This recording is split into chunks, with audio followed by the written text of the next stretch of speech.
I spent my birthday alone in a hospital bed after an accident. Scrolling through Instagram, I stumbled on my sister's secret account. There they were, my parents, sister and husband laughing on a cruise ship. I called my husband and asked, "Where are you right now?" "On a business trip," he said. I smiled and whispered, "Enjoy it." The winter twilight came early in Boston. As snow began to dance on the cobblestone streets of Beacon Hill's upscale neighborhood, warm light glowed from the Montgomery family mansion. Elizabeth Montgomery returned home from work, took off her shoes at the entrance, hung up her coat, and heaved a deep sigh. There had been no progress on her promotion to partner at the architecture firm, and she was physically and mentally exhausted. "I'm home," she called out, and James's voice responded from the living room.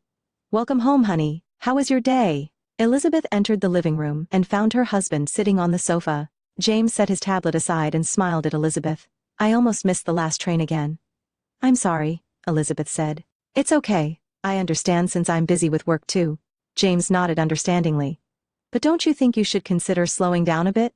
Our time together is important too." Elizabeth chose her words carefully before answering. "The Hansen project is at a critical stage. It'll be wrapped up in a few months." Married for 7 years, Elizabeth and James had no children. They had both prioritized their careers, but lately James had been mentioning family time more frequently. Elizabeth also wanted to have a family, but now was a crucial turning point in her career. The next morning, Elizabeth woke up early and was preparing breakfast. Looking at the calendar, she noticed her birthday was marked for the following week. When James came downstairs, she asked, "Do you have any plans for next Friday?" James showed a troubled expression. "Oh, I have a business trip to New York that day. Do you know some people earn over $10,000 a month just by posting Reddit stories on YouTube? No face, no voice, just a laptop. I'd do it too, link below if you're curious. It's a meeting with an important client that I can't cancel." "I'm sorry, that was your birthday, wasn't it?" Elizabeth shrugged, hiding her disappointment. "It's okay, I understand." When she checked her phone, there was a message from her sister.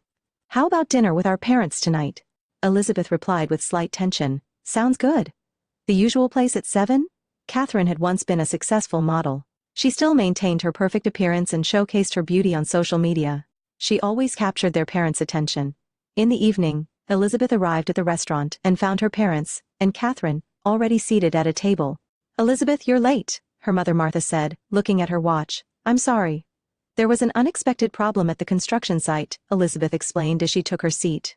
"You're always about work," her father Robert said with mild reproach. Catherine arrived right on time. Catherine smiled with satisfaction. She sat next to their parents, showing off a new bracelet. "Mom and Dad gave this to me last week. Isn't it lovely?" "It's very nice," Elizabeth replied kindly. A worry crossed her mind about whether her parents would remember her birthday present. During dinner, the conversation revolved around Catherine's recent activities and their parents' friends. When Elizabeth began to talk about her new project, Robert waved his hand to interrupt her. "Enough about architecture. Catherine is going to receive an award for her charity work. Listen to that." Elizabeth nodded silently, and listened to her sister's story. Though accustomed to being excluded from family conversations, she couldn't help feeling a pang in her heart. "By the way, Elizabeth," Martha suddenly asked, "is there any progress with James? I want to see my grandchildren." Elizabeth took a deep breath before answering. "We're both focusing on our careers right now. But in the future you're already 35, Martha said worriedly. "You can't wait forever." Catherine interjected, "Don't worry, Mom. Elizabeth always puts work first." Elizabeth remained silent. Despite her family's criticism and cold attitude, she continued to treat them sincerely. Every Christmas she prepared heartfelt gifts, and she organized gatherings for family anniversaries. That was her way. When she returned home, James was still up, working. Elizabeth briefly mentioned the dinner with her family, and how her parents favored Catherine as usual. "Don't mind it," James said, embracing her shoulders. "You're a wonderful architect, and I'm proud of you." Elizabeth was comforted by her husband's words. Despite her family's coldness, at least her husband supported her, she thought. Elizabeth kissed James and headed to bed to prepare for an early start tomorrow. Morning light reflected off Boston skyscrapers, and the construction site was bustling with activity. Elizabeth Montgomery, wearing a helmet, was in earnest discussion with the construction supervisor. The Hansen project had the potential to be a turning point in her career.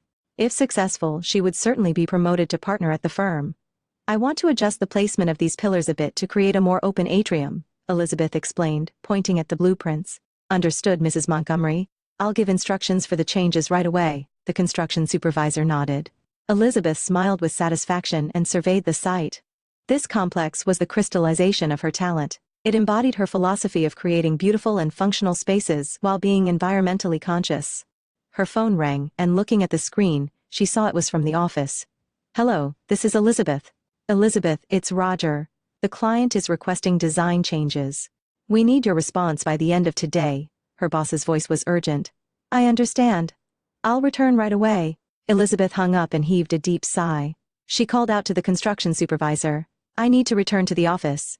But before that, I'd like to check the upper floor once more." She began climbing the scaffolding. The 5th floor of the building was still just a framework, with temporary wooden flooring. Elizabeth walked carefully, checking the sense of space. Suddenly, there was a strange sound from beneath her feet. The wooden floor creaked and cracked. "Mrs. Montgomery, be careful." The construction supervisor's warning came, but it was too late. Elizabeth felt the floor collapsing beneath her. She tried to grab onto something, but her hands caught only air. As she fell, for a brief moment, the faces of her family flashed through her mind. When she regained consciousness, Elizabeth was staring at a white ceiling.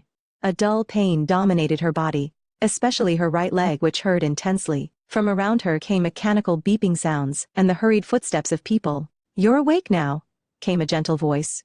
Elizabeth moved her eyes and saw a nurse standing beside her bed. She wasn't wearing a nurse's cap but a modern nurse's uniform. Her name tag read, Rebecca Martin. "Where am I?" Elizabeth's voice was hoarse. "Massachusetts General Hospital," Rebecca explained. "You had an accident at the construction site. You've broken your leg, but there's no danger to your life. You also suffered only a mild concussion to your head. You were really fortunate." Elizabeth tried to understand the situation slowly.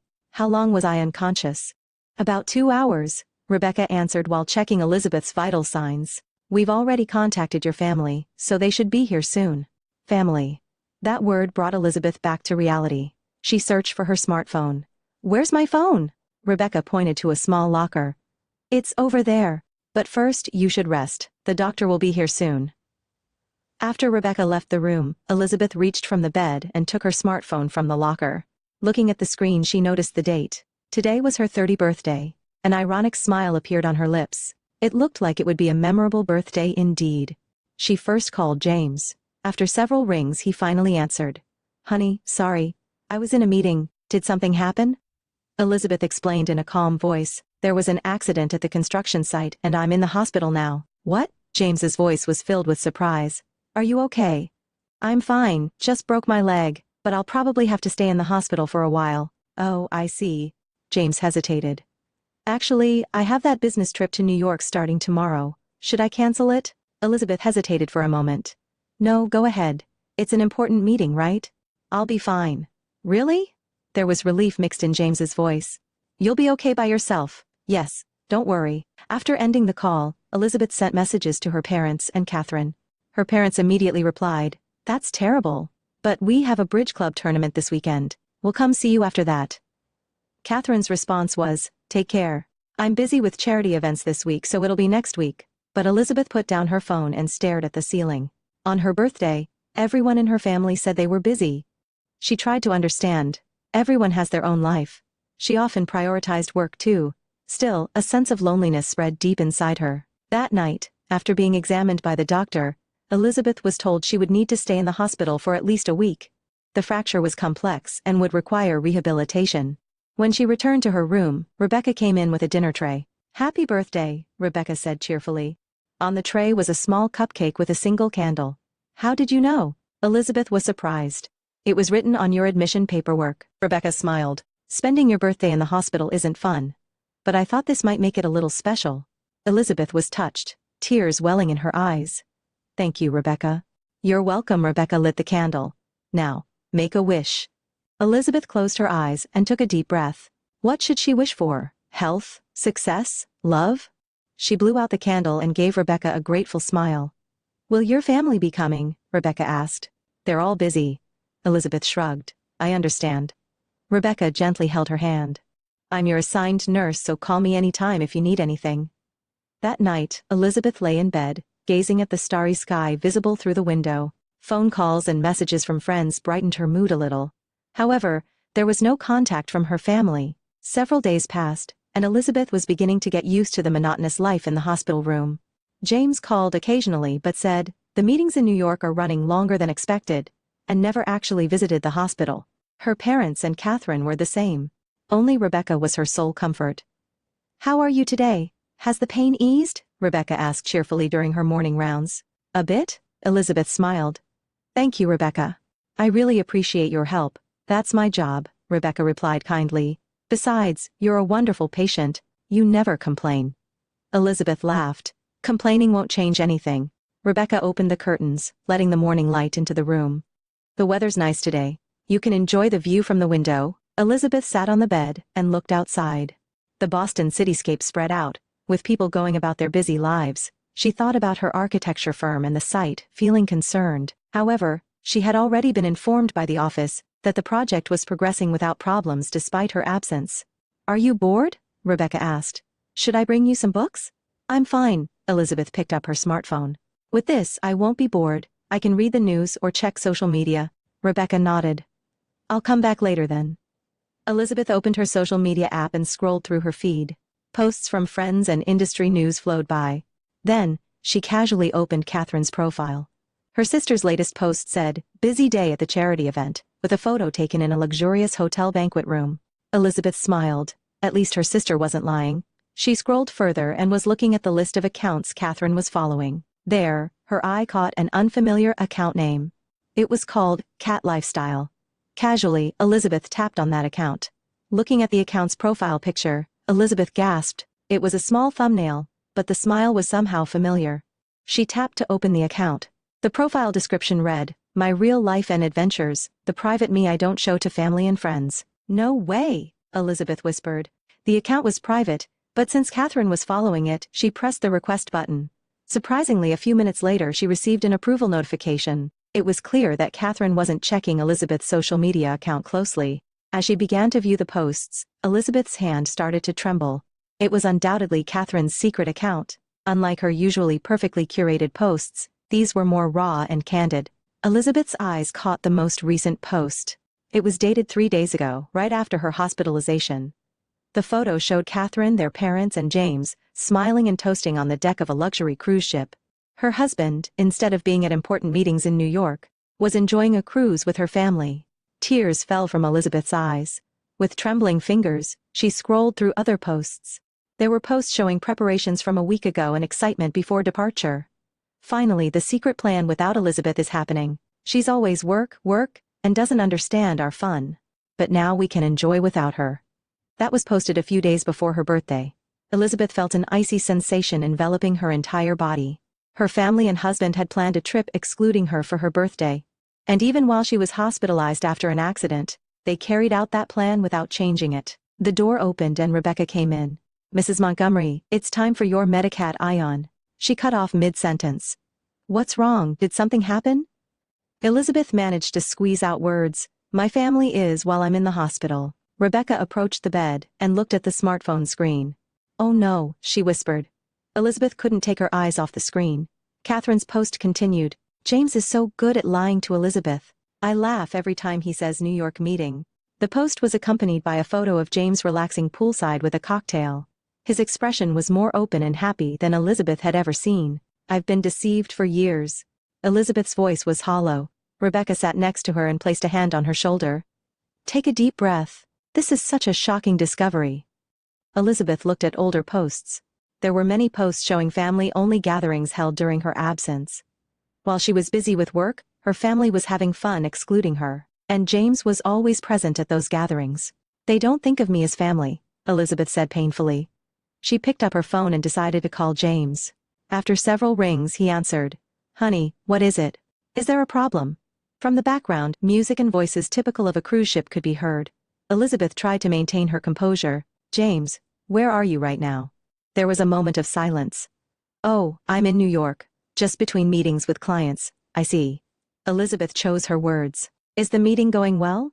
Of course it's going smoothly. I'm a bit tired, but it's an important business deal. James's voice was slightly tense. I'll be back in a few days. Don't worry. Elizabeth smiled while looking out the window. Enjoy yourself. What? Enjoy yourself, she repeated in a whisper. Really, enjoy yourself. Elizabeth, what's wrong? Are you feeling unwell? No, I'm seeing things very clearly now. She hung up. Rebecca was watching Elizabeth intently. What are you going to do? Elizabeth put down her smartphone and took a deep breath. I don't know yet. But I don't intend to be deceived anymore.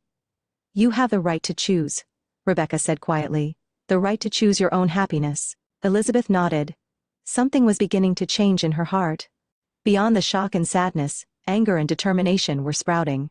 For years, she had accepted her family's cold attitude and tried to understand. She thought it was because she wasn't enough, because she should try harder. But now she knew the truth. It wasn't her problem. Rebecca, could you recommend a lawyer? Elizabeth suddenly asked. A lawyer? Yes, I want to consult about divorce. Rebecca was surprised for a moment, but soon nodded understandingly. Actually, my sister specializes in family law. Would you like her contact information? Please, Elizabeth said with a determined expression. It seems like it's time to start a new life. That night, Elizabeth sat by the window, staring at the darkening Boston streets. Her heart was filled with pain and anger. But at the same time, she felt a strange sense of liberation. Years of questions, anxieties, and self-doubt suddenly became understandable. She wasn't alone. The problem wasn't within her, but within the people who should have loved her. Elizabeth looked at the cruise ship posts once more. There, she noticed that Catherine had posted another photo where she appeared alone with James. Their expressions suggested an intimacy beyond mere in-laws. Everything connected. James's late returns home, increasing business trips, his critical attitude toward her career. He had been betraying her all along. And with her sister no less. Elizabeth took a screenshot of the screen, saving the evidence. Then, she began writing an email to contact Rebecca's sister, the lawyer. On the day of her discharge, Elizabeth found Olivia Chen in the hospital lobby. Olivia, a friend since college, had rushed to her side as soon as she received Elizabeth's call. Thank you so much, Olivia. Elizabeth was embraced by her friend as she used crutches. What are you saying? Of course, Olivia said while holding her belongings. My home is always open to you. Rebecca came to say her final goodbye. Congratulations on your discharge. Don't overdo it, okay? Elizabeth took the nurse's hand. Without you, I think I would still be in darkness. Thank you so much. Rebecca smiled kindly. Were you able to contact my sister? Yes. I'm meeting her tomorrow. Elizabeth nodded. Olivia's apartment was in the Cambridge district of Boston.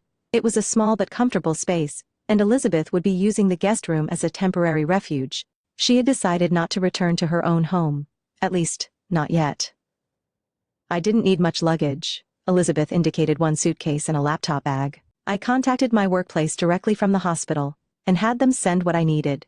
Olivia said while making tea in the kitchen. Have you heard from James? He calls and messages every day. Saying he returned from New York, Elizabeth smiled bitterly. Now he's asking, why aren't you coming home when I'm here? What did you tell him?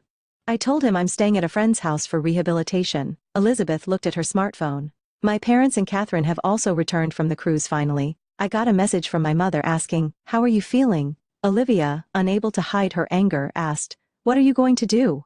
Expose everything right away? Elizabeth took a sip of tea and slowly shook her head. No, it's not time yet. First, I want to meet with the lawyer and get everything prepared. The next day, Elizabeth met with Samantha Martin, Rebecca's sister. Samantha was in her mid-40s, a lawyer with sharp eyes and a thoughtful expression. I understand your situation, Samantha said after Elizabeth had explained everything. There's sufficient evidence. The social media posts, the lies on the phone, and she hesitated a bit. The suspicions about the relationship with your sister. How should we proceed? Elizabeth asked calmly. First, let's create an inventory of assets. We'll clarify shared assets and your personal assets. Next, we'll limit James's access to accounts in your name. And Samantha looked at her intently. Are you emotionally prepared? Elizabeth took a deep breath. Yes. My 7-year marriage is over. I just want to end it in the best way possible. From that day, Elizabeth began building a new life. Even while using crutches, she returned to the architecture firm.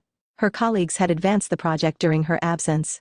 Hearing the news of the accident, her boss appreciated her dedication and talent, proposing her promotion to partner earlier than planned. Mrs. Montgomery, welcome back. Her boss, Roger Smith, visited her office and said, I was really worried about the accident. Regarding the partnership, I will formally propose it at next month's board meeting. Thank you, Roger. Elizabeth expressed her gratitude. 3 weeks after noticing her absence, James was showing increasing impatience. When are you coming home? He asked on the phone. Isn't it enough? I need a little more time, Elizabeth answered calmly. By the way, how was the meeting in New York? Oh, it went well. We're likely to close a big deal, James said confidently. I see. That's good, Elizabeth said while looking out the window. It's really a talent to be able to work even on a cruise ship. There was silence on the other end of the phone. What are you saying?